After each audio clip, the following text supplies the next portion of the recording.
Earlier this year, amid the threat of nuclear North Korea and more, a scientist sounding alarm over climate change. The Bulletin of Atomic Scientists ticked their symbolic doomsday clock ahead. Only 2 minutes to midnight, people. Planning some of the blame on President Trump. I don't know if many people would agree with that's what the cause of it, but there's a lot going on out there in the world no matter what. Perhaps it sparked a recent story in the Washington Examiner that claimed that more and more there are Washington officials, especially those who work in the intelligence agencies, that are flocking to these doomsday camps and partnerships in them, places called the Fortitude Ranch and others. That one is near D.C., and it helps people prepare for pending doom. Here now, Dr. Drew Miller. I was going to say Dr. Doom, but you're not. You're Dr. Drew Miller, CEO of Fortitude Ranch and a retired Air Force colonel. Doctor, good to have you here tonight. So what is Fortitude Ranch? How does it work? Sure. Fortitude Ranch is a recreational and survival community. So in good times, we're a great place to go to vacation and hunt.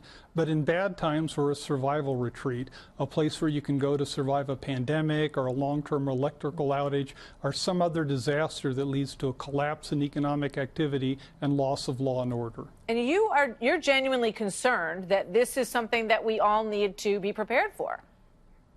We absolutely do. Government is not prepared to handle a pandemic. Government officials will be protected. We're not that far from Mount Weather, where government officials will go. Wealthy people can go to places like Survival Condo if you have millions of dollars.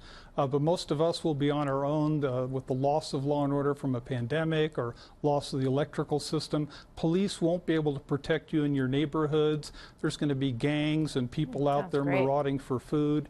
And so you need to be able to protect yourself. What horrible. It's horrible to imagine. But these are growing. How many Fortitude Ranches are there around the country? I know you don't say exactly where they are, but they're mostly in the middle of nowhere, right?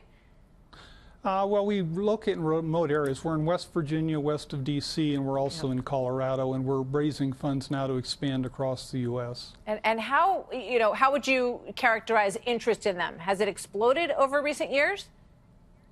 It's been high, and it keeps getting higher. The North Korean threat is bad. For example, former CIA Director James Woolsey warned last year that just one North Korean nuclear weapon that's optimized for electromagnetic pulse exploding over the United States could take down our electric system, not for weeks or months, but for over a year. So if you're the former CIA director warned. Sorry. If that happened, I just want to, how long could you survive at a Fortitude Ranch if this unforeseeable, horrible incident were to happen?